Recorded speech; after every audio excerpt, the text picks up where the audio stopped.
So I'm currently on the phone with Sabrina Rose Duvall. She's another musician that reached out to me about the interview series. So I'm going to go ahead and give her the chance to introduce herself. Hi, I'm Sabrina, and I'm glad to be here for this interview.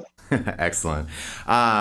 So why don't you kind of start with your background? When did you first find music? What about it kind of pulled you into it and made you want to participate in it? So, I've always loved music, and really where it started for me was like I come from a family where there's a lot of artistic people, like people who are really good with drawing and art and stuff. And so I was into that. I was doing a lot of drawing and that kind of art when I was a child. And then I would be listening to music while I was doing it.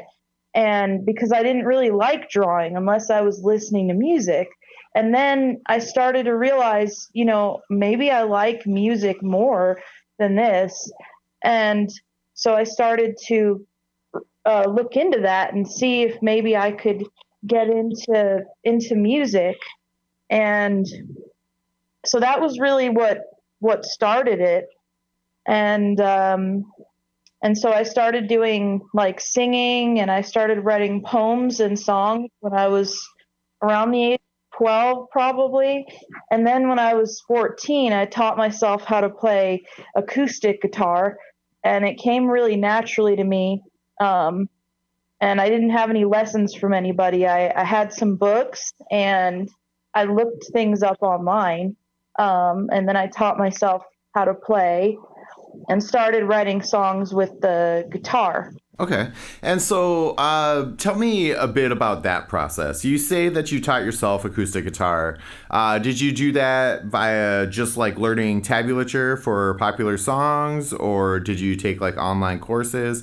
Tell me a bit about that. So what I did is I don't understand music theory. I never really have, and that probably surprises people because they hear how intricate and beautiful the music is, and they assume that all musicians, know music theory really well. But no, I taught myself how to do it, and I was learning. I was learning with tabs and tablature. I was learning that way, and I never had a lesson or an online lesson or anything.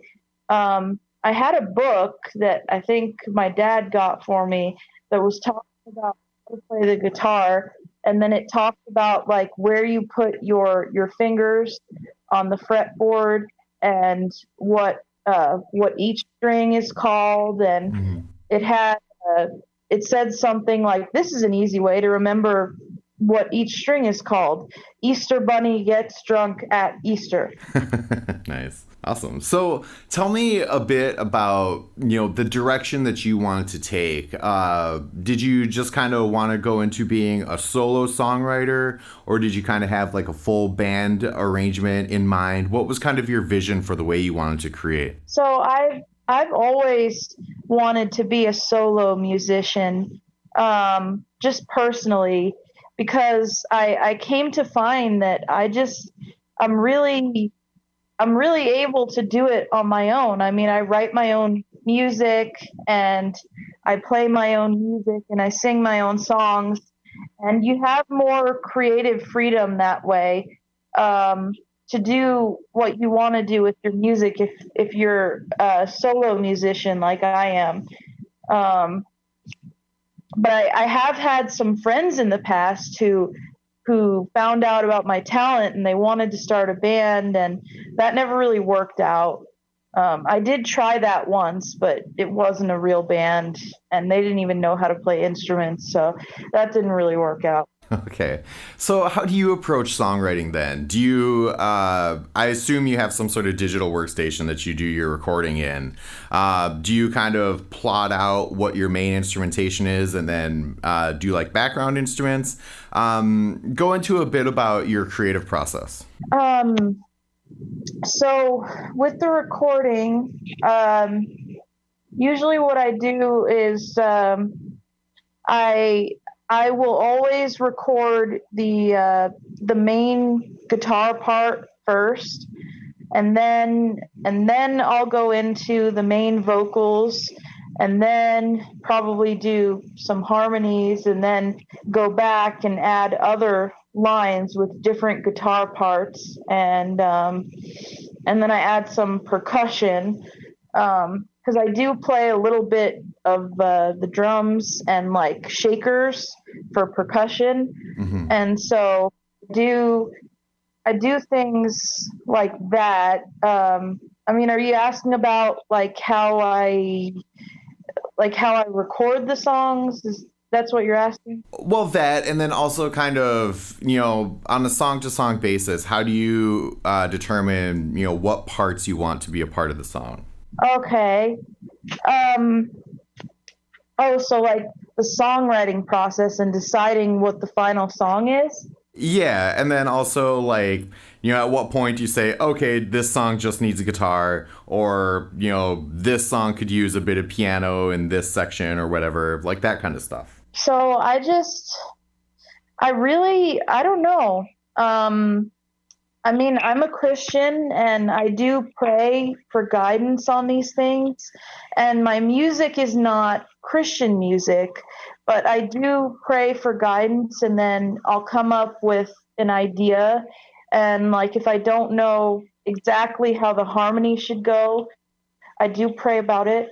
And so I think about it and decide what would be best.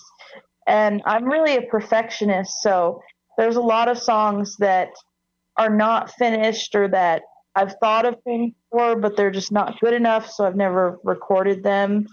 But everything that I do record and release to the public is something that I'm very proud of, that I've worked a long time on. Okay, well, let's talk a bit about that aspect of it. How much material have you released, and kind of what are your plans for it? Where do you want to see, your musicianship get to? So far, I've officially just released one CD, and it's a demo CD. And but I've been doing music a very long time, and the reason why that's all that I have to show for it is because I was homeless for a very long time, and I come from a very horrible family, and I don't want anything to do with them, and so I've just been on my own, and my husband and I have just been on our own and dealing with different things. Um, so I recently released a demo CD and got it recorded and got it copywritten. Uh, You said it has 4 songs on it? yeah. Okay, cool. So did you kind of tap into some of your background to kind of inform the like content that you wanted on that CD, or did you have some other sort of influence that helped you write? So yeah, I mean it has a lot to do with my background. I've been through a lot of things, and a lot of it has to do with with my childhood and experiences that I've had and experiences that people I care about have gone through. And I mean, it's also been inspired by my marriage and my faith and different things like that, that I've been inspired to write. Okay, and so the follow up to that was where do you want to see your career get to in the next 5 or 10 years? Well, I really want to become more well established as a musician. Want to I want to get the word about the music out, and I know that my music is something very special, and I'm inspired by a lot of older music, so it doesn't sound like something you'd hear on the radio today, because a lot of the music out today just really sucks, and so I'm inspired by a lot of older music. But I really like to get more well established and reach more people and find ways to promote it and to Hmm. get it out there. And I'd really love to just do it as my career, to be a musician. I know that's not easy. but it is possible. So with those kind of being your aspirations, what are some of your favorite memories that have happened to you in the time that you've been working on music? I mean, there's a lot of fun things that have happened. Um, like when I was in high school, which is when the beginning of it was, I was in a few talent shows, and that was super exciting and super big for me because I had horrible social anxiety in high school, and so it was just so weird getting out there in front of this big audience and singing and taking a chance and hoping that I didn't just think I was talented and that people actually liked me. You know, I wanted to make sure that it wasn't just all in my head. And but it went really, really well, and people started to see me differently and treat me differently after I started doing the talent shows.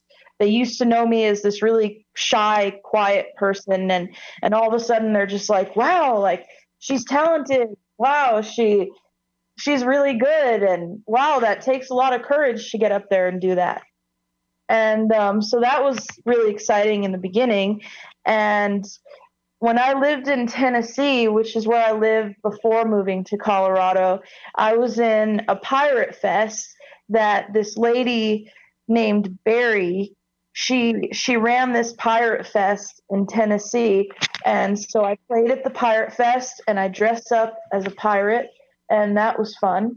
And I mean, I've done some busking, and really, but the most exciting things for my music didn't start happening until this past like 6 months, Hmm. because I finally got the demo CD recorded and people are finally hearing the music. Like I have friends who have been asking me for years, like, "Hey, can I hear your music? Can I hear your music?" But I was just like, "No, I need to get it recorded first.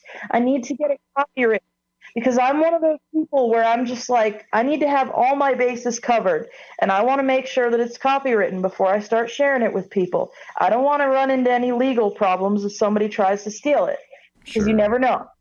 And I Well, have a friend who's had a song that almost got stolen from her because she didn't get it copywritten. that's awful. Yeah, that definitely is something to watch out for, be mindful of. Um, so since you do have that CD out, I assume it's available for people to listen to. Where can they check it out and follow you? So the best place to check it out and to find me is I've got a YouTube page, and if you just search Sabrina Rose Duvall, you'll find my YouTube page, and there you can listen to live performances, and also the CD is on YouTube. And as far as where people can buy it, if they want to buy it, it's on Spotify, it's on Apple Music, and so there's those options online to download it and to buy it. I'm not selling any physical copies because that's pretty much outdated now. Like, I don't Hmm. know if people even anymore buy physical CD copies. Sure. Yeah, I would agree with that. The industry is changing for sure. Hmm. Excellent. Well, so I always like to give the person I'm interviewing the opportunity to put out their last word. So, just a general message that you want to throw out there that you believe in. So I believe that everybody who has a gift and has a talent from God should use it and should have confidence in that gift and in that talent. No matter how many people try to tell you that you're not good enough or you'll never make it, you should believe in yourself. And then when you truly believe in yourself, nobody can hurt you.